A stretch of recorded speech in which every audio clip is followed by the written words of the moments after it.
أنا عندي 21 سنة وخلاص داخل على ال22 بعد كام شهر، ولحد دلوقتي أنا مش عارف ايه الحاجة اللي أنا عايز أعملها في حياتي، يعني بعيدا يعني إن أنا أرضي ربنا وكده، اللي هو كده كده دي حاجة الأساسية والحاجة الوحيدة اللي أنا لازم أعملها في حياتي. بس أنا بتكلم كشغل ككارير أنا عايز أعمله يعني. والحاجة الغريبة إن أغلب الناس بتحس بكده، بس نادرا ما الناس بتتكلم عن الحاجة دي يعني. كنت فاكر لما يبقى عندك 21 سنة هيبقى عندك الإجابات، خطة، طريق، بس أغلب الأيام أنت بتصحى أنا هعمل إيه؟ هل أنا بعمله ده كفاية؟ هل أنا متأخر؟ هل أنا مش مواكب الدنيا؟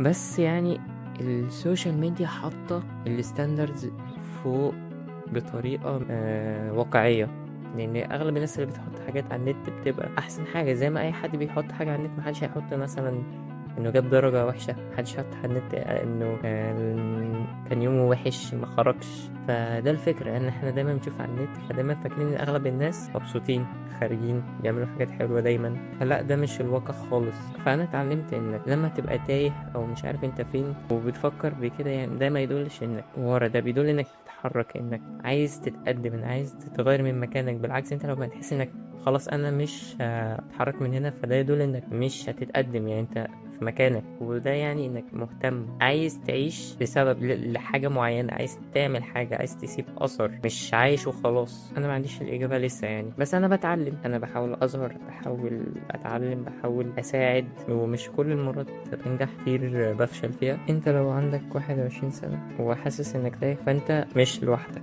إنك تبقى تايه ده جزء من انك تلاقي نفسك او تلاقي الهدف اللي انت عايزه. زي ما قلت، الواحد لازم يحاول مرة، يحاول تاني، ويحاول تالت لحد ما ينجح. فبس this is my video for today، وشكرا.